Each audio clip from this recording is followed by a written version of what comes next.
这个世界是什么模样？走过山水一场梦一场，那迎风呐喊的海浪，要多久多久才会遇上？那深埋心底的愿望，要多久多久才会登场？沿途一身泥泞跌撞的越来越回去的泪，才能淹没了脆弱。你发誓更勇敢，一生与梦，别怕未来的模样不负曾经的凝望。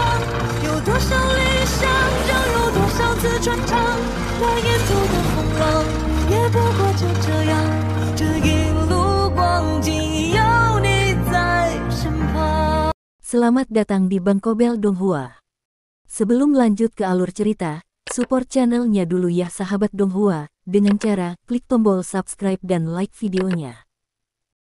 Terima kasih. Tanpa berlama-lama lagi hayu kita simak. Soul Land 2 Chapter 10.3. Chapter 10.3, pengalaman pertama dengan Soul Tools. Tiba-tiba, sesosok muncul menghalangi jalannya, menakuti Huo Yuhao. Ketika dia mengangkat kepalanya untuk melihat siapa sosok itu, dia menyadari bahwa itu sebenarnya Tang Ya. Guru Xiaoya. Tang Ya memiliki senyum yang agak misterius di wajahnya saat dia menarik Huo Yuhao ke samping dan berbisik padanya, "Yuhao kecil, kamu tidak punya uang, kan?" Huo Yuhao mengangguk. "Tepat sekali. Kakak laki-laki tertua mengatakan kepada saya bahwa ada beberapa pekerjaan yang dapat saya ambil untuk akademi jika saya membutuhkannya. Saya berencana untuk melihat apa yang tersedia setelah kelas." Petik 2. Uang sekolah tahunannya adalah 10 koin emas. Pada saat yang sama, ada pengeluaran harian yang harus dihabiskannya dengan uang. Meskipun dia rela menghabiskan seluruh energinya untuk mengolah, dia masih harus tetap hidup. Tang Ya terkikik dan berkata, "Kamu adalah murid dari sekte Tang saya, jadi sebagai gurumu, itu benar bahwa aku merawatmu. Saya telah memikirkan cara bagi Anda untuk menghasilkan uang. Saya tahu Bibi yang bertanggung jawab membeli makanan untuk kantin, saya akan membantu Anda memintanya untuk membeli 20 ikan setiap hari. Setelah itu, saya akan membantu Anda menyiapkan panggangan di luar, bersama dengan bantuan Anda mendapatkan arang. Saya juga menyiapkan beberapa bahan lainnya. Seharusnya tidak apa-apa jika kamu hanya menjual ikan bakar di pintu masuk akademi sepulang sekolah. Dengan keterampilan memasak Anda pasti bisa menjualnya. Ikan-ikan ini biasanya berharga sekitar 1 koin tembaga, tetapi setelah Anda selesai memanggangnya, menjualnya seharga 5 koin tembaga tidak akan menjadi masalah sama sekali. Jika kita melakukannya dengan cara ini, tidak bisakah Anda menghasilkan uang?" Petik 2. Mata Huo Yuhao berbinar. "Guru Xiaoya, itu rencana yang cukup bagus. Saya memiliki mata roh saya, jadi saya dapat mengontrol api dengan sangat akurat. Mengapa kita tidak mencoba ini malam ini?" Petik 2. Tang Ya mengangguk berulang kali. Setelah itu, dia mengungkapkan niatnya yang sebenarnya. "Tentang itu, karena aku akan membantumu membeli semua hal ini, kamu harus memberiku prioritas ketika kamu menjual ikan bakar. Jangan khawatir, saya akan tetap membelinya dari Anda. Adapun bahan masa depan Anda harus membelinya sendiri." Petik 2. Sejak dia makan ikan bakar Huo Yuhao hari itu, dia terus memikirkannya. Setelah menyelesaikan ujiannya kemarin, dia akhirnya memikirkan metode ini yang akan menguntungkan mereka berdua. Secara alami, dia menyembunyikan ini dari Bei. Ketika dia melihat ekspresi serakah Tang Ya, Huo Yuhao akhirnya mengerti motifnya di balik melakukan hal ini. Dia memberinya senyum penuh pengertian dan berkata, "Baik, Guru Xiaoya, mengapa kita tidak bertemu di sini malam ini?" Petik 2. Ya, saya akan kembali dulu. Benar, saya harus memberitahu Anda kabar baik. Bei dan saya sama-sama dipromosikan ke tahun 4. Tang Ya melambaikan tangan padanya, dan dengan bersemangat lari. Setelah makan siang sederhana, Huo Yuhao kembali ke asrama. Wang Dong tidak ada di sana, dan sepertinya tidak ada yang tahu kemana dia pergi. Zhou Yi masih ingin mengebor mereka di sore hari, jadi Huo Yuhao mengambil keuntungan dari istirahat sore mereka untuk memasuki keadaan meditasi. Saat ia berkultivasi, ia secara bersamaan memulihkan kekuatan fisiknya.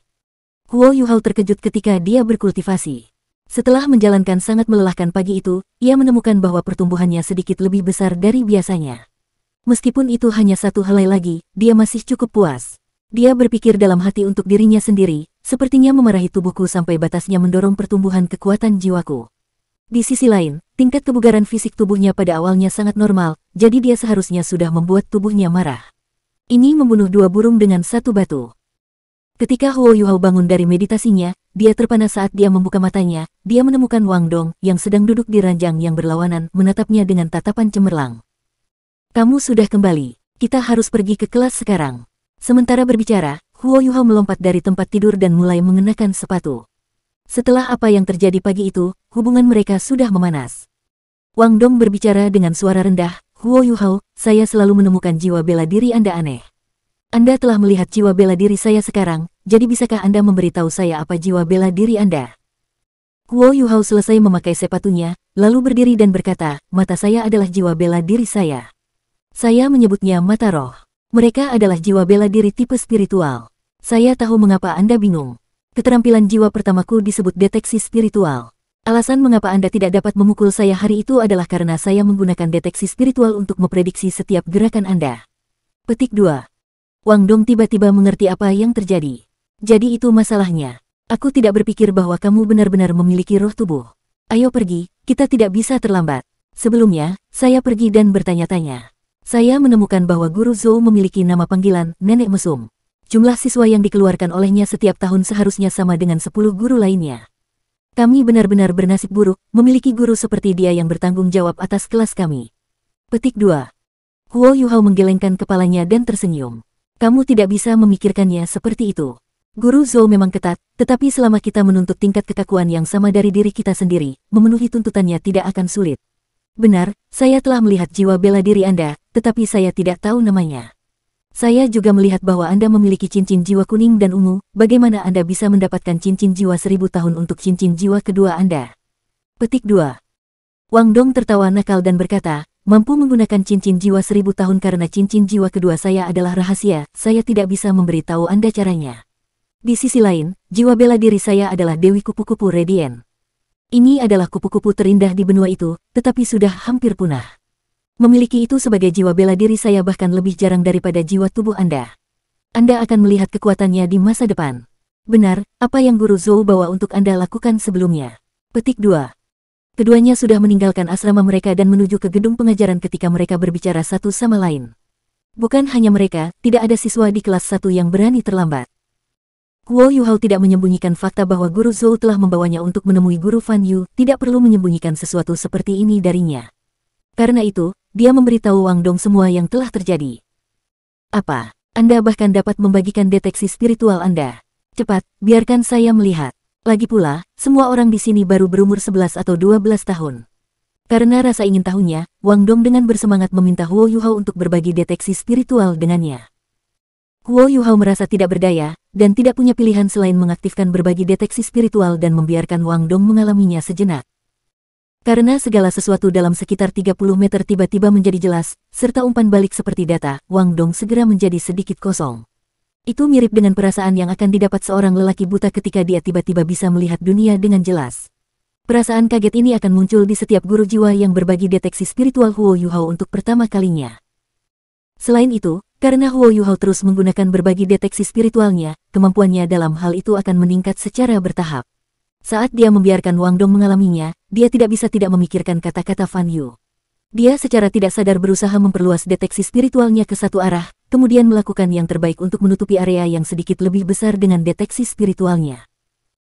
Di bawah situasi saat ini di mana ia memusatkan energinya ke satu arah, Huo Yuhao tidak tahu bahwa warna emas samar di matanya jelas menjadi lebih kuat dan undulasi spiritual yang dilepaskannya juga semakin kuat. Deteksi spiritual yang semula omnidirectional perlahan berkontraksi dan mulai meluas ke depan.